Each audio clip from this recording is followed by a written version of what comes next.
Hello everybody, this is Miss Silvestri, and I am going to do a tour of my room in the science wing. So if you are a sophomore, you have a little bit of an idea of how to get to my room, and if you're a returning junior and senior, then you can see some of the changes that were been made. Okay, so I'm in the balcony of the science wing. You would come up the stairs, and there's the door that leads outside for our fire escape. And as you walk up the stairs, you view the parking lot. You come up to the landing on the stairs in the science wing, and you walk through the hallway. If you notice, there are going to be signs now when you come in on the floor that tell you about social distancing. You will have the dividing line, so there's directional walking, so you walk on the right side, and you see the arrow with the 6 feet. If you are in my room for class, your bathroom usage is this bathroom right here, and you can't go walk in the halls. You have to be up here. They want minimum traffic in the halls, so if that bathroom is occupied, you have to come back to the room and wait. And then I just want to point out that the fountains are closed off, so that's why I recommend bringing an insulated water bottle, probably 2, filled with water from home to get you through the morning. And then you can fill it in one of the filling stations. There's only 2 in the school, and that's more towards the front of the building. And because we're supposed to keep traffic out of the hallway at all times, then you would have to have it filled during a break. I can't let you go out to fill your water bottle.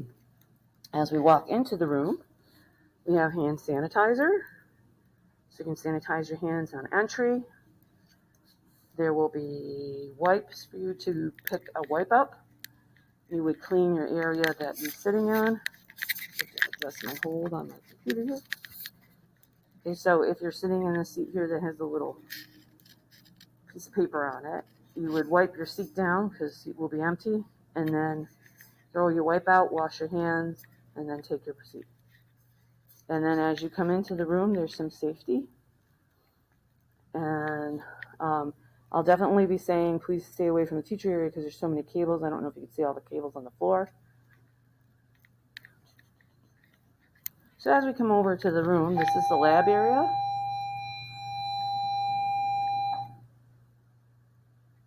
We have the goggle area here, and it's not open right now because they're being treated with UV light. So there's a UV light in there, and it runs and it sanitizes. Those will be washed first if we ever use them. To be honest with you, right now I'm not sure what the procedure will be for labs. This is our rescue window, so it opens by the little lever that's over there. Pull the lever up, push the window out. We have louvers that are supposed to moderate the sunlight coming in. This room gets extremely hot, and there's only 2 windows, and that's as far as the window opens. It's just that little bit. The rest of the windows are shut and solid. We have a fume hood. I don't have it running right now because it makes a lot of noise, but the fume hood is used for some of the experiments we do in forensics too, because we use combustibles, and hopefully by then we'll be able to do some work in lab. And over here we have the fire area of the fire extinguisher and the fire blanket. We have our eye wash station. So you really just push down on that little plunger and you have your eyes over that. You take your goggles off if you ever have anything go behind your goggles. And then above that, we have the chemical shower. So that's the safety area. And then I have spill kits and things like that that I use.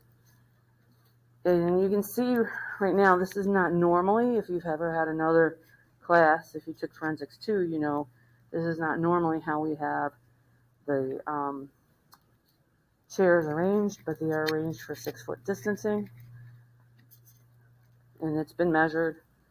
So if a student is sitting in the middle of the desk, from desk to desk, 6 feet, and then from the desk that's here to the desk that's there, it is 6 feet because I've measured, and it's 6 feet from me to the student. So that is the tour of one of the science rooms, the upstairs. Most of the upstairs rooms are like this room. Some of them might be a mirror image, but that is your science wing.